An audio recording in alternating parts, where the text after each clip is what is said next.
Hi good morning. எல்லோரும் என் கூட வாங்க. உங்களுக்கு நான் ஒரு பெரிய அதிசயத்தை காட்டுறேன்.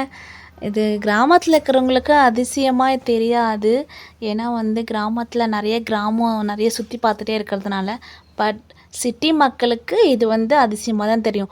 ஏன்னா இந்த மாதிரி காடுகள் வயல்கள்லாம் அவங்களால சீக்கிரமாக பார்க்க முடியாது. ஆனால் கிராமத்தில் இருக்கிற மக்கள் அதிலே இருக்கிறதுனால அவங்களுக்கு பெருசாக இது புதுசாக ஒன்றும் தெரியாது.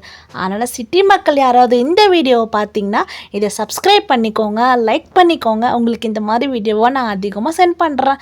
அங்கே பாருங்கள், சுற்றி வெறும் கரும்பு தான் இங்கே வச்சுருக்காங்க. எங்கள் காட்டு சைடில் குச்சி கிழங்கும் இந்த மாதிரி கரும்பும் தாங்க நிறைய பயிர் பண்ணுவாங்க.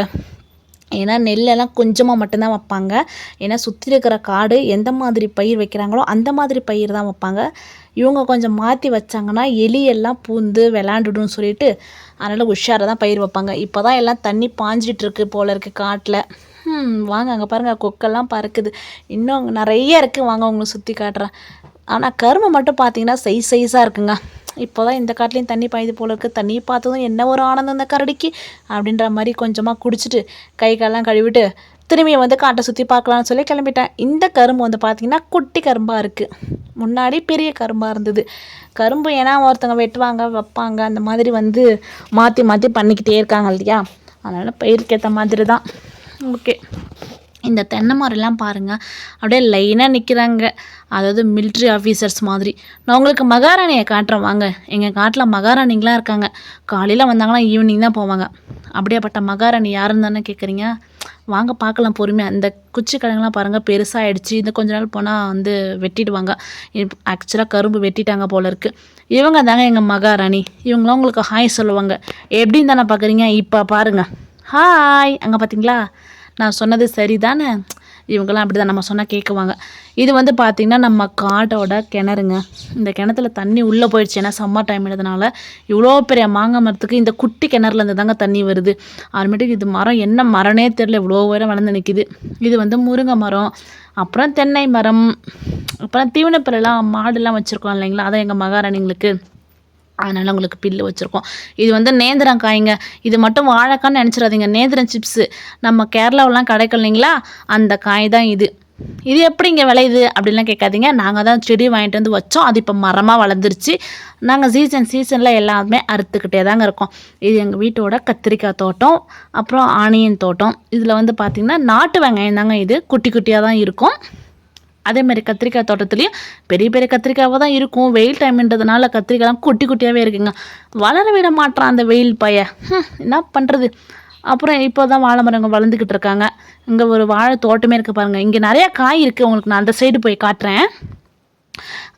இங்கே பாருங்கள், இது கிணத்தோட தண்ணி இப்போ தெரியுதா, எவ்வளோ கீழே போயிட்டார பாருங்கள். அந்தளவுக்கு வெயில் பையன் ஈத்து தள்ளுறான் தண்ணியை. இதெல்லாம் குட்டி குட்டி குச்சி கிழங்கு காடுங்க. இது எங்கள் கொட்டாயி.